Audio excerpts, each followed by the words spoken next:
పిల్లలు బాగుపడాలంటే, మన పిల్లలు ఈ రాజ్యాన్ని ఏలాలంటే చదువు ఒక్కటే పరిష్కారం. పిల్లల్ని చదివించండి, కష్టమైన నష్టమైన పిల్లల్ని బడికి పంపించండి. ప్రభుత్వ పాఠశాలల్లో మీకు అన్ని వసతులు ఇచ్చే బాధ్యత తెలంగాణ రాష్ట్ర ప్రభుత్వం తీసుకుంటుంది. నర్సరీ నుంచి 12th వరకు ఎడ్యుకేషన్, 12th తర్వాత స్కిల్, సాంకేతిక నైపుణ్యం. సాంకేతిక నైపుణ్యానికి అవసరమైన ఏటీసీలు కానీ, పాలిటెక్నిక్ కానీ, స్కిల్స్ యూనివర్సిటీ కానీ అన్నీ మీకు ఇచ్చి ఏటీసీలో చేరే వాళ్లకు నెలకు 2000 రూపాయల స్టైఫండ్ ఇచ్చే బాధ్యత రాష్ట్ర ప్రభుత్వం బట్టి గారు తీసుకున్నారు. కాబట్టి పిల్లల్ని చైతన్యం చేసి సాంకేతిక నైపుణ్యులు చేయండి. జర్మన్, జపాన్, సౌత్ కొరియా లాంటి దేశాలలో యావరేజ్ స్టూడెంట్ కూడా 1,50,000 నుంచి 2 లక్షల రూపాయల జీతం వచ్చే పరిస్థితి ఉన్నది. మీరు కష్టపడ్డారు, మీరు చెట్లెక్కిండ్రు, చెట్టు మీద నుంచి పడి నరుములు ఇరిగిపోయిన వాళ్ళు చాలా మంది ఉన్నారు, ప్రాణాలు పోయిన వాళ్ళు ఎంతమంది ఉన్నారు. అందుకే మీ కాటమయ్య కిట్టు ఇబ్రాహీంపట్నం వచ్చి నేను ఇచ్చిపోయినా. సోదరా, నీ దగ్గర ఉన్నది కాటమయ్య కిట్టే కాదు, అది మా పొన్నం ప్రభాకర్ ఇచ్చిందే కదా. 50,000 కిట్లు ఇచ్చిన కాటమయ్య కిట్లు. ప్రమాదవశాత్తు చనిపోతే కుటుంబానికి 5 లక్షల రూపాయలు ఇన్సూరెన్స్ ఇచ్చిన మీ పట్ల ఈ ప్రభుత్వం ప్రేమతో, మీ పట్ల అభిమానంతో నీ ప్రభుత్వం ఉన్నది. మీరు ఎక్కడికి పోవాల్సిన పనిలే, మీ దగ్గరకు వచ్చిన నీ ప్రభుత్వం మాదయ అని చెప్పుర్రి. రెండోసారి 117 సీట్లతో గెలుస్తాం.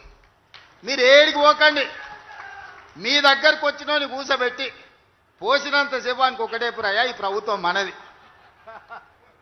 ఈ ప్రభుత్వం మనది, దీన్ని మనం కాపాడుకోవాలని చెప్తారంటే 117 సీట్లు ఖాయమయ్యా. అవునా? అవునా? మాట ఇస్తుర్రా? మాట ఇస్తుర్రా? ఇస్తురు కదా అందరు. మీరు అందరూ గట్టిగా ఏం గట్టిగా చెప్పండి. ఇప్పుడు నాకు నమ్మకం కలిగింది. చివరగా కేసీఆర్ ముఖ్యమంత్రి అయితే ఏముంటుంది, కాంగ్రెస్ అధికారంలోకి వస్తే ఏముంటుందో మొన్న వరంగల్లో చెప్పినా, ఇప్పుడు ఈడ కూడా నేను మళ్ళీ చెప్పదలుచుకున్నా. కేసీఆర్ ముఖ్యమంత్రి అయితే ఆయన కొడుకు కేటీఆర్ను వర్కింగ్ ప్రెసిడెంట్ చేసుకున్నాడు. కాంగ్రెస్ పార్టీ అధికారంలోకి వచ్చి రేవంత్ రెడ్డి ముఖ్యమంత్రి అయితే సోదరు మహేష్ గౌడ్ని కాంగ్రెస్ పార్టీ ప్రెసిడెంట్ చేసినాం. కేసీఆర్ ముఖ్యమంత్రి అయితే హరీష్ రావు, తారక రామారావు 2 మంత్రులు అయిన.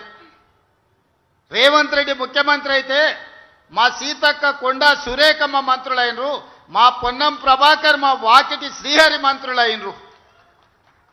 కేసీఆర్ ముఖ్యమంత్రి అయితే సడ్డకుని కొడుకు సంతోష్ కుమార్ని రాజ్యసభ చేసుకున్నాడు. కానీ నేను ముఖ్యమంత్రి అయితే మిత్రుడు వేం నరేందర్ రెడ్డిని ఈరోజు రాజ్యసభకు పంపించిన. అనిల్ కుమార్ యాదవ్ ఈయనే ఉన్నాడు, ఉన్నాడానే? లేచి నిలబడరా నాయన. ఇగో పిల్లగాన్ని పంపించిన రాజ్యసభకు, పెద్దల సభకు. నేను ముఖ్యమంత్రి అయితే అనిల్ యాదవ్ హైదరాబాద్ నుంచి రాజ్యసభకు పంపించిన. పిల్లగాడు ఎట్లున్నాడు చూడు, గట్టే కుస్తీ పైల్వాన్ లెక్క.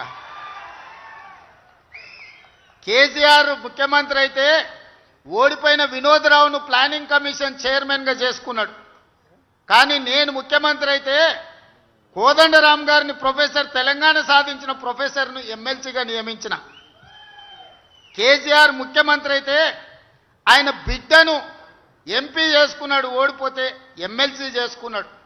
కానీ నేను ముఖ్యమంత్రి అయితే వీరనారి చాకలి ఐలమ్మ మన్వరాల్ని మహిళా కమిషన్ సభ్యురాలుగా చేసిన.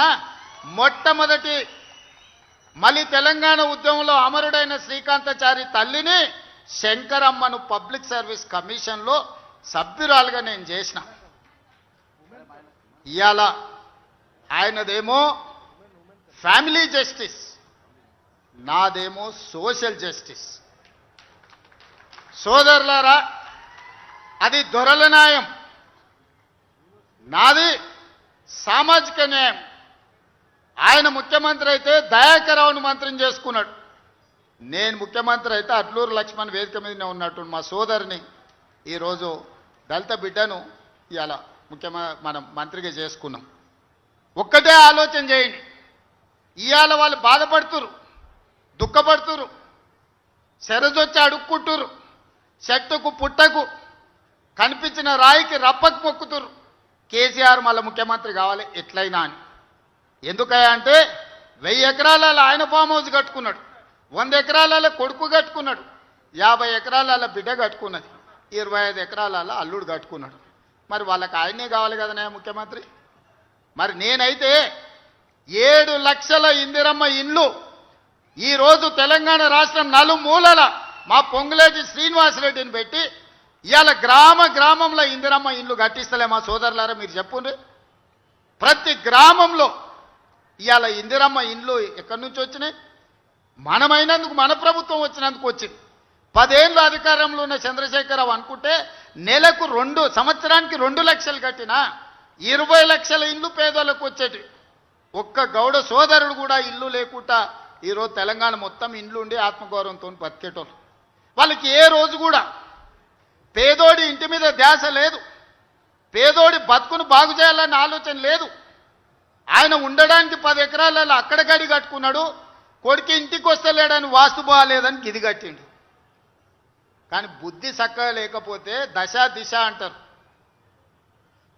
దిశ చక్కగా లేకపోతే దశ వనికిరాదు. ఆయన దిశ ఆయన దశ 2 బాగలేక నేను మా బట్టాన్ని వచ్చి ఆడ కూర్చున్నాం.